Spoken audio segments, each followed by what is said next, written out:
बिल्कुल सीधे जाना चाहिए था इस तरीके से, क्यों जाना चाहिए था ना। परंतु प्रकाश की किरण किसमें से जा रही है, ये हमारा हो गया है विरल। क्या है? विरल। और ये क्या है हमारा सघन। इतना सबको समझ में आ गया। अब आप सबको समझ में आ गया कि प्रकाश की किरण विरल से किसमें जा रही है, सघन में जा रही है। इस नाते ये क्या होगी, अभिलंब की ओर झुक जाएगी। और अभिलंब की ओर झुक जाएगी तो झुकने के पश्चात एक इधर से थोड़ा चली जाएगी, इधर से होकर के चली जाएगी। और यहाँ पर हमने साहब क्या कर रखा है, एक जो है दर्पण रखा है। क्या रखा है? एक दर्पण रखा है। समझ रहे हैं कि नहीं? ये क्या रखा है? एक हमने दर्पण रखा है, ठीक है ना। अब तो दर्पण बनाना, क्यों? हाँ, दर्पण तभी होगा जब एक पार्ट क्या हो उसका, एक पृष्ठ पालिश हो। तो ये दर्पण रखा, और इस दर्पण को हमने, इस मिरर को इस प्रकार समायोजित किया है कि इस पर पड़ने वाली प्रकाश की अपवर्तित किरण कैसी पड़े, लंबवत पड़े। कैसे पड़े? लंबवत। और लंबवत अगर प्रकाश की किरण किसी मिरर पर पड़ती है तो वह प्रकाश की किरण पुनः उसी मार्ग में वापस लौट जाती है।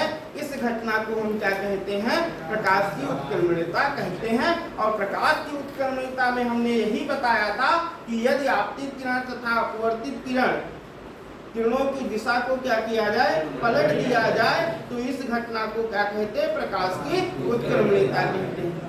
अब आपका मतलब क्या है कि लंबवत अगर पड़ी होगी तो ये प्रकाश की किरण वापस क्या हो जाएगी, ये चली जाएगी। पहली घटना में देखो, ये आपतित किरण है और अभिलंब है, तो ये क्या बना होगा? आई बना होगा। ये क्या है? अपवर्तित किरण है और ये क्या हो जाएगा? आर। वही हमने लिखाया है कि पहले उसके लिए क्या है, आपतन कोण आई है और क्या है, ये अपवर्तन कोण आर है। परंतु जब उस पर लंबवत पड़ती है तो प्रकाश की किरण पुनः उसी माध्यम में वापस लौट जाती है। इस घटना को हम क्या कहने लगते हैं? प्रकाश की उत्क्रमणीयता कहने लगते हैं। और प्रकाश की उत्क्रमणीयता में आपतन कोण क्या बन जाएगा? आई हो जाएगा। अब ये जो अपवर्तित किरण है, ये आपतित किरण का काम करने लगेगी, और जो आपतित किरण है वो किसका काम करने लगेगी? अपवर्तित किरण का काम करने लगेगी। तो एक दूसरे के सापेक्ष कोण भी क्या होंगे? परिवर्तित हो जाएंगे। जो आपतन कोण था वो अपवर्तन कोण हो जाएगा, और जो अपवर्तन कोण है वो क्या हो जाएगा? आपतन कोण हो जाएगा। इतना सबको समझ में आ गया है। अब थोड़ा और समझेंगे और आपका प्रूफ हो जाएगा। हमने क्या कहा था कि अगर दो संख्या ले, जैसे हमने a संख्या लिया और a का व्युत्क्रम क्या है, 1/a है, तो इन दोनों का गुणनफल कितना मिलना चाहिए? देखो क्या मिलना चाहिए? 1 मिलना चाहिए।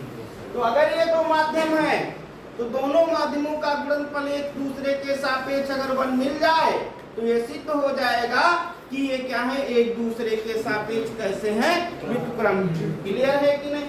अब जरा देखिए कैसे इसको प्रूव करेंगे। स्नेल का नियम सबको पता है कि आपतन कोण की ज्या तथा अपवर्तन कोण की ज्या का अनुपात सदैव क्या रहता है?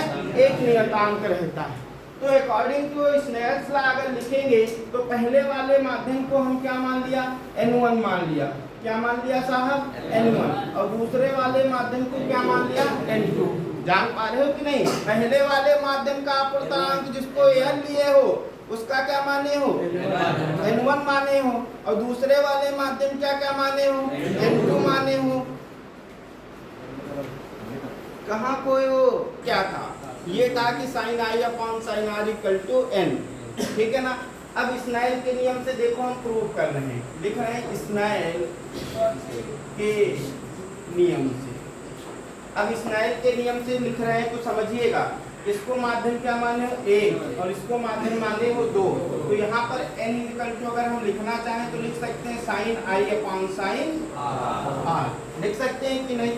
अब देखो किससे किस में गई है प्रकाश की किरण? 1 से किस में गई है? 2 में गई है। इसमें लिखना चाहो तो a भी लिख सकते हो और क्या लिख सकते हो? w भी लिख सकते हो, कोई फर्क नहीं है। पर हमने मान लिया कि एयर वाला क्या माध्यम 1 है और जल वाला माध्यम क्या है? 2 है। तो माध्यम 1 से माध्यम 2 में प्रकाश की किरण प्रवेश किया, और उस नाते स्नेल का नियम क्या हो जाएगा? 1n2 equal to sin i upon sin r। और इसको हमने कह दिया समीकरण 1। क्लियर?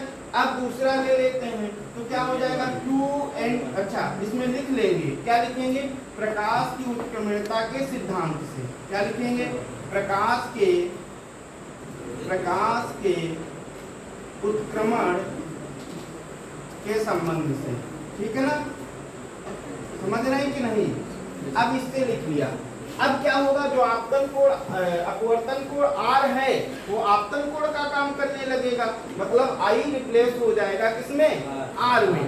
क्लियर है कि नहीं। और R किसमें रिप्लेस हो जाएगा, I में। अब जो प्रकाश की किरण जा रही है वो 2 से किसमें जा रही है, 1 में जा रही है, और उस नाते क्या हो जाएगा, साइन I। अब आपतन कोण क्या हो जाएगा, R हो जाएगा, और अपवर्तन कोण क्या हो जाएगा, I हो जाएगा। और इसको हमने क्या किया, समीकरण